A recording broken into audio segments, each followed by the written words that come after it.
Assalamualaikum warahmatullahi wabarakatuh. Selamat pagi dan salam sejahtera bagi kita semua. Pada kesempatan ini saya akan menyampaikan materi presentasi yang berjudul tentang tujuan hukum Islam atau maqasid syariah. Sebelumnya saya juga ingin mengucapkan terima kasih kepada Ibu Kusna Maulida yang telah memberi kesempatan kepada kelompok kami untuk menguraikan materi ini. Baiklah, langsung saja kita mulai materi, dimulai dari pengertian maqasid syariah. Secara bahasa, maqasid syariah terdiri dari dua kata, yaitu maqasid dan syariah. Maqasid berarti kesengajaan atau tujuan. Maqasid merupakan bentuk jamak dari maksud yang berasal dari suku kata qasada yang berarti menghendaki atau memaksudkan. Maqasid berarti hal-hal yang dikehendaki dan dimaksudkan. Sedangkan syariah secara bahasa yaitu jalan menuju sumber air, atau dapat juga diartikan sebagai berjalan menuju sumber kehidupan. Secara etimologi, maqasid syariah merupakan istilah gabungan dari dua kata, al-maqasid dan al-syariah. Maqasid adalah bentuk plural dari maksud, qasad, maksud, dan qasad, yang merupakan derivasi dari kata kerja qasada yaqsudu dengan beragam makna seperti menuju satu arah, tujuan, tengah-tengah, adil dan tidak melampaui batas, jalan lurus, tengah-tengah antara berlebih-lebihan dan kekurangan. Syariah secara etimologi bermakna jalan menuju mata air. Jalan menuju mata air ini dapat pula dikatakan sebagai jalan ke arah sumber pokok kehidupan. Terima kasih. Untuk materi selanjutnya akan disampaikan oleh rekan kelompok saya.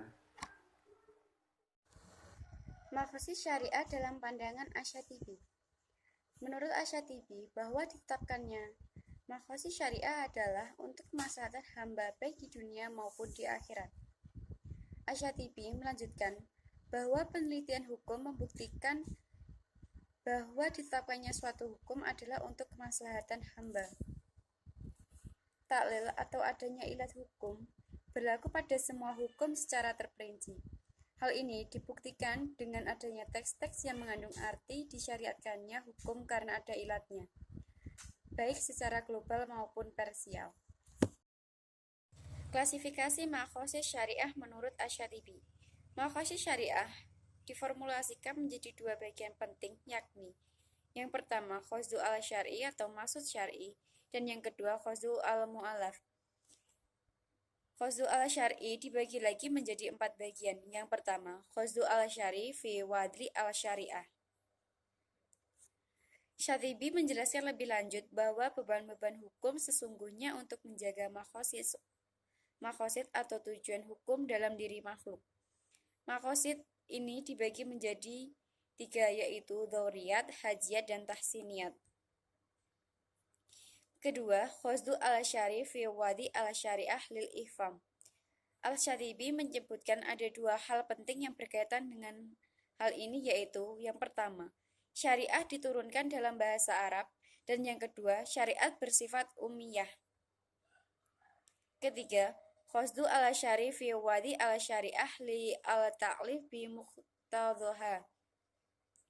Al-Syatibi memfokuskan pada 2 hal. Yang pertama, taklif yang di luar kemampuan manusia atau at-taklif bima la yutaq, dan yang kedua, taklif yang di dalamnya terdapat masyaqah atau kesulitan, atau biasa disebut dengan al-taklif bima fihi masyaqah. Keempat, qasdu al-syar'i fi dzukul al-mu'allaf tahta ahkam al-syariah. Al-Syatibi menjelaskan bahwa syariat yang diturunkan oleh Allah Subhanahu wa Ta'ala berlaku untuk semua hambanya, tidak ada pengecualian selain dengan sesuatu yang sudah digariskan oleh syariat. Qasdu al-mu'allaf. Tujuan syar'i kepada subjek hukum mu'allaf adalah segala niat atau maksud dari perbuatan yang dilakukan harus sejalan dengan tuntunan syariah. Dalam hal ini, niat yang menjadi dasar dari suatu amal perbuatan. Siapapun yang menjalankan perintah Allah akan tetapi mempunyai maksud dan niat lain, seperti yang dimaksud oleh syariah, maka perbuatannya dikategorikan batal. Dan makodi syariah daruriyah, yaitu kemaslahatan-kemaslahatan yang terkandung dalam syariat untuk menjaga 5 tujuan dasar, yaitu 1. Memelihara agama, yaitu sebagai wujud penyerahan diri kepada agama Allah dan syariat yang terdapat dalam agama tersebut berdasarkan wahyu yang telah diturunkan kepada Nabi Muhammad SAW.